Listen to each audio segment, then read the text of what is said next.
प्रशासनिक अधिकारी जी, सीपी आजाद साहब, पूर्व प्रधानाचार्य त्रिलोकपुर इंटर कॉलेज, और सोनकर साहब, हमारे जो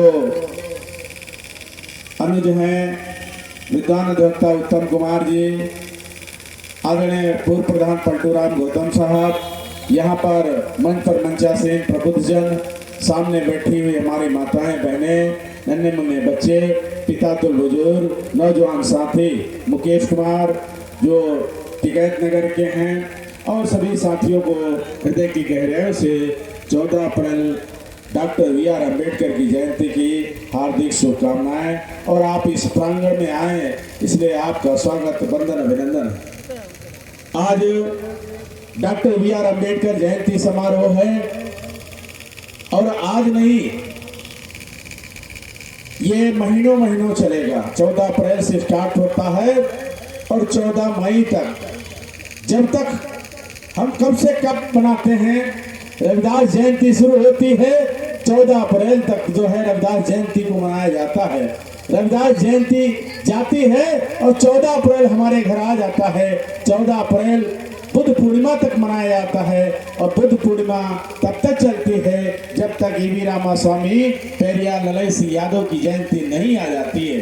जयंती का मतलब है जन चेतना, उस तिथि को याद करना जिस तिथि पर हमारे महापुरुष पैदा हुए। पुरुष तो सब होते हैं, कीड़े मकोड़े की तरह पैदा होते हैं, अपना पेट भरते हैं, अंग वस्त्र पहनते हैं, शान शौकत करते हैं और धरती से एक दिन सांस छूट जाती है और चले जाते हैं। पुरुष अपने निजी जीवन के लिए जीवन यापन करते हैं। महापुरुष वह होते हैं जो दूसरों के लिए, समाज के लिए, देश के लिए काम करते हैं। महापुरुषों की श्रृंखला में हमारे सबसे पहले दुनिया के प्रथम वैज्ञानिक तथागत गौतम बुद्ध को नमन करते हैं, जो श्रावस्ती के रहने वाले थे, लुम्बिनी में पैदा हुए और बोध गया में ज्ञान प्राप्त हुआ, सारनाथ में पहला उपदेश दिया और कुशीनगर में आखिरी सांस लिया। तथागत गौतम बुद्ध 28 वर्ष की अवस्था में दुनिया में जाति व्यवस्था, जात पर अत्याचार देख करके उनका हृदय द्रवित हुआ।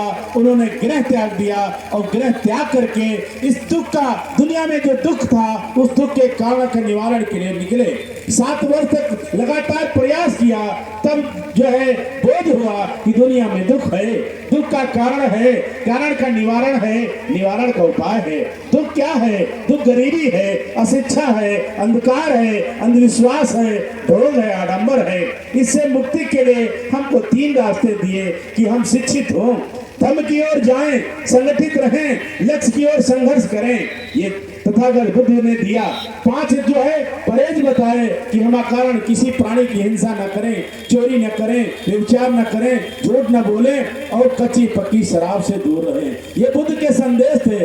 बुद्ध ने और बहुत सारे जीवन मुक्ति के लिए 108 मार्ग दिए और 4 सत्य दिए। इसके अलावा 8 अष्टांगिक मार्ग दिए। चर्चा का विषय लंबा होगा, इसलिए हम थोड़ी थोड़ी बात सभी महापुरुषों की करते हुए आगे बढ़ते हैं। बुद्ध के बाद इस देश में सम्राट अशोक आए कि वो चंद्रगुप्त मौर्य के वंशज थे। सम्राट अशोक ने द्वितीय कलिंग युद्ध के बाद पूरी दुनिया में जो है ताकत का लोहा मनवाया और पूरी दुनिया को भारत का एक विशाल प्रतापी भारत बनाने का काम किया। जिस समय सम्राट अशोक का शासन था उस समय काबुल, गांधार, अफगानिस्तान, नेपाल, थाईलैंड, बर्मा ये भारत का हिस्सा था।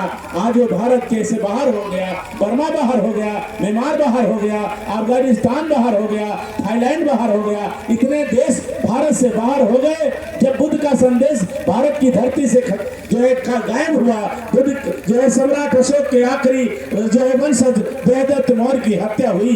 बृहदत्त मौर्य की हत्या के बाद इस देश में 14 वर्षों तक जो है मंदराचल पर्वत पर बैठ करके झूठे इतिहास लिखे गए, जातियां गढ़ी गई।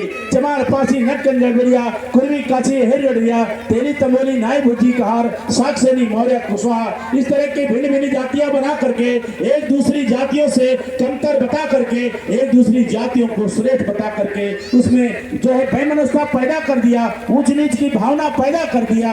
उसके बाद इस देश में कब आए? इस देश में, हमारे देश में मोहम्मद गौरी का आगमन हुआ, मोहम्मद गजनी आया, मोहम्मद बिन कासिम आया, मोहम्मद तुगलक आया, गुलाम वंश की स्थापना हुई, शाहजहां आया, अकबर आया, औरंगजेब आया, और ऐसे जो है विदेशी ताकत हमारे भारत में आए, वो 800 सालों तक इस देश में शासन किया। इसके बाद इस देश में फ्रांसीसी आए, शक आए, हुड आए, और उसके बाद अंग्रेज आए। अंग्रेजों ने भी 150 सालों तक इस देश में शासन किया। उसी दौरान इस देश की आजादी का लड़ाई लड़ी जा रही थी, और बाबा साहब डॉक्टर बी.आर. अम्बेडकर का जन्म हुआ 1891 महू छावनी में। बाबा साहब पैदा हुए, 4 वर्ष की अवस्था में उनको पढ़ने की जिज्ञासा हुई। 4 वर्ष का बेटा केवल इतना बड़ा बेटा होगा, ये जो लाल शर्ट पहने हैं ये भी 5 साल का होगा। 4 वर्ष की अवस्था में जो गांव के बच्चे पढ़ने जाते थे, उसके मन में पढ़ने की जिज्ञासा हुई।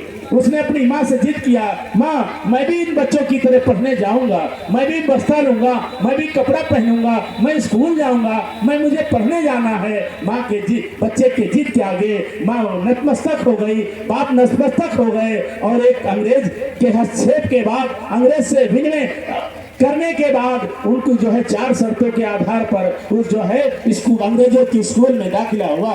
जब दाखिला हुआ तो उनसे बताया गया कि तू बेटा पीछे बैठेगा, बोरी घर से लाएगा, अगर गलती करेगा फुनकी से मारा जाएगा, अगर पानी पीना होगा चपरासी से कहेगा, चुल्लू में पानी पिलाया जाएगा।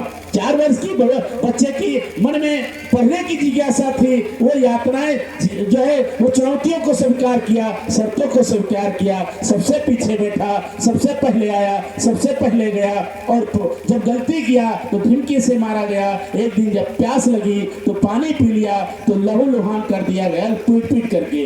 बाबा साहब पढ़ते रहे।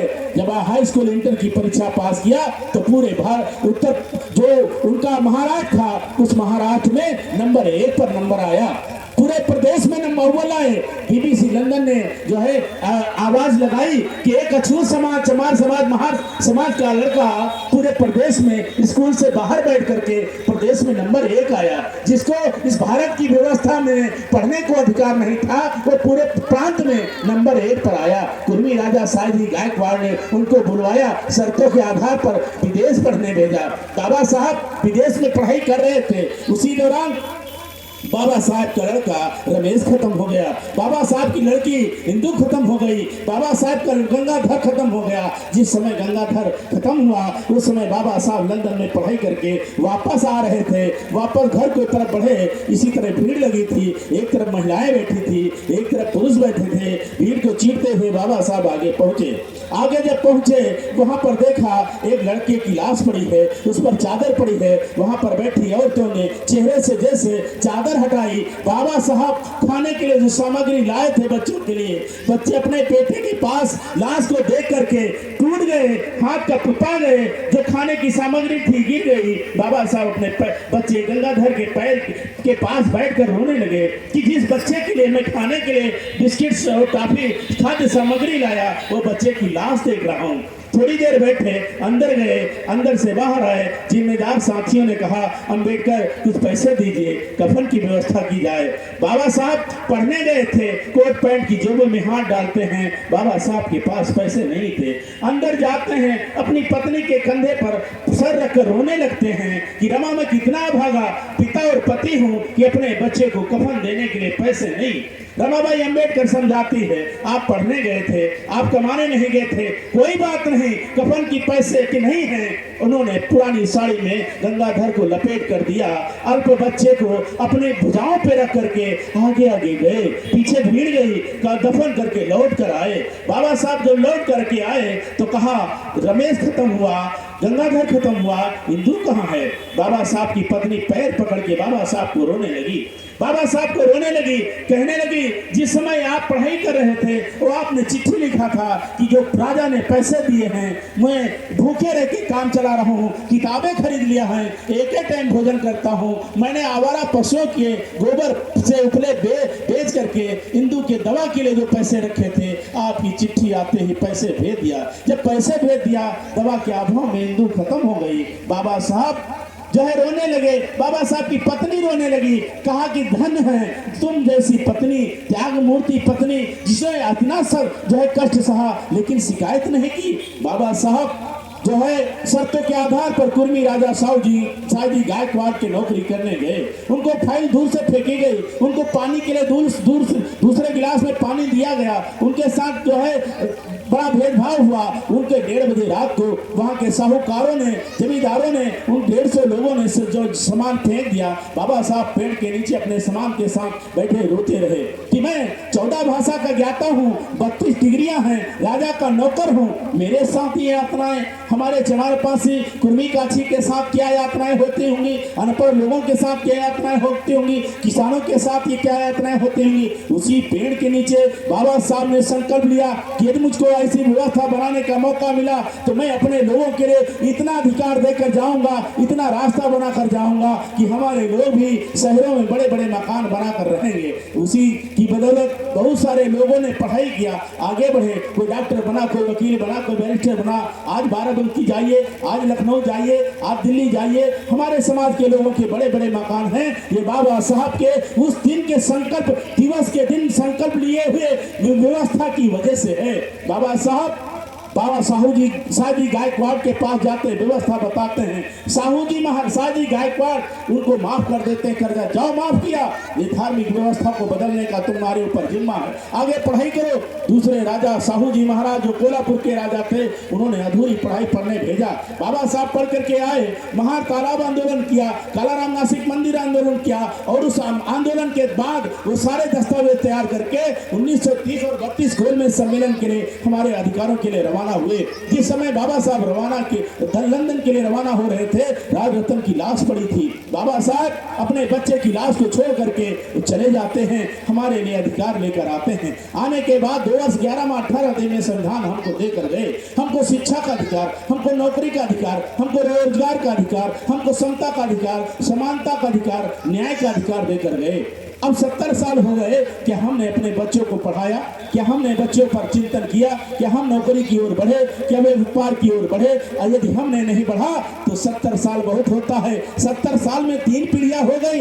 एक व्यक्ति जो पैदा होता है 4 वर्ष के बाद और 25 साल पढ़ता है, 25 साल के बाद उसको क्या बनना वो तय कर लेता है। तो 75 साल में 3 पीढ़ियां हमारी बीत गई, हमने कुछ नहीं किया। तो ये बाबा साहब का दोष नहीं, हमारा दोष है। अभी समय है, अभी आप जयंती मना रहे हैं, आप जयंती मना रहे हैं। आज के दिन बाबा साहब की चित्रों कसम हाथ उठाकर कसम खाएं कि हमारे घरों में, हमारे पास जो गलत आदतें हैं, चाहे बीड़ी की पीने की हो, चाहे सिगरेट पीने की हो, चाहे पान खाने की हो, चाहे शराब पीने की हो, आज बाबा साहब की जयंती के दिन, बाबा साहब की 134वीं 35वीं जयंती के दिन हम बाबा साहब की तरफ एक हाथ उठाकर कसम खाते हैं। आज से जो है ये हम जो गंदी आदतें हैं इनको छोड़ेंगे, इनका पैसा बचाएंगे, अपने बच्चों को, अपने घर वालों को दूध दही घी का सेवन कराएंगे, अपने बच्चों के लिए किताबें खरीद कर देंगे। हमारी माताओं बहनों से भी निवेदन है, आप भी बाबा साहब की तरफ हाथ उठाकर कसम खाइए। बच्चों का जन्मदिन नहीं करेंगे, बच्चों का मुंडन नहीं करेंगे, बच्चों की छठी नहीं करेंगे, बच्चों का बरहा नहीं करेंगे, तिलवा बरते नहीं रखेंगे और बहुत सारे भोग आडंबर नहीं मानेंगे। इस भोग आडंबर में जो पैसा खर्च होता है, इस पैसे को बचाएंगे और केवल अपने बच्चों को पढ़ाएंगे। जिस दिन आपका बच्चा पढ़ लिख करके डॉक्टर, इंजीनियर, वकील बनेगा, उसी दिन आपके भाग्य के ताले खुल जाएंगे, आपका नाम रोशन होगा, जयंती मनाया जाना उसी दिन सफल होगा। यही बाबा साहब का संदेश है, यही बुद्ध का संदेश है, यही कबीर का संदेश है, यही रविदास का संदेश है। इसी संदेश को हम लोग बताने के लिए गांव-गांव आते हैं, कार्यक्रम लोग कराते हैं। आप लोग भी चिंतन मनन करें और जब बुराई को नहीं त्यागेंगे, अच्छाई की ओर नहीं बढ़ेंगे तो केवल अबीर लगा लीजिए, गुलाल खेल लीजिए, फूल लगा दीजिए, मोमबत्ती जला दीजिए। ये कागज है, ये पत्थर है जो 33 करोड़ देवी देवताओं ने 33 साल से हमको कुछ नहीं दिया, तो क्या 10-20 साल में ये कुछ मिलेगा? क्यों? बाबा साहब ने कहा कि मैं जो है मूर्तियों में नहीं, विचारों में मिलूंगा, किताबों में मिलूंगा। आपके जीवन में 2 घंटी बजती है, 1 घंटी मंदिर की, 1 घंटी स्कूल की। यदि आपने अपने बच्चों को मंदिर भेज दिया तो आपका बच्चा जो है मजदूर पैदा होगा।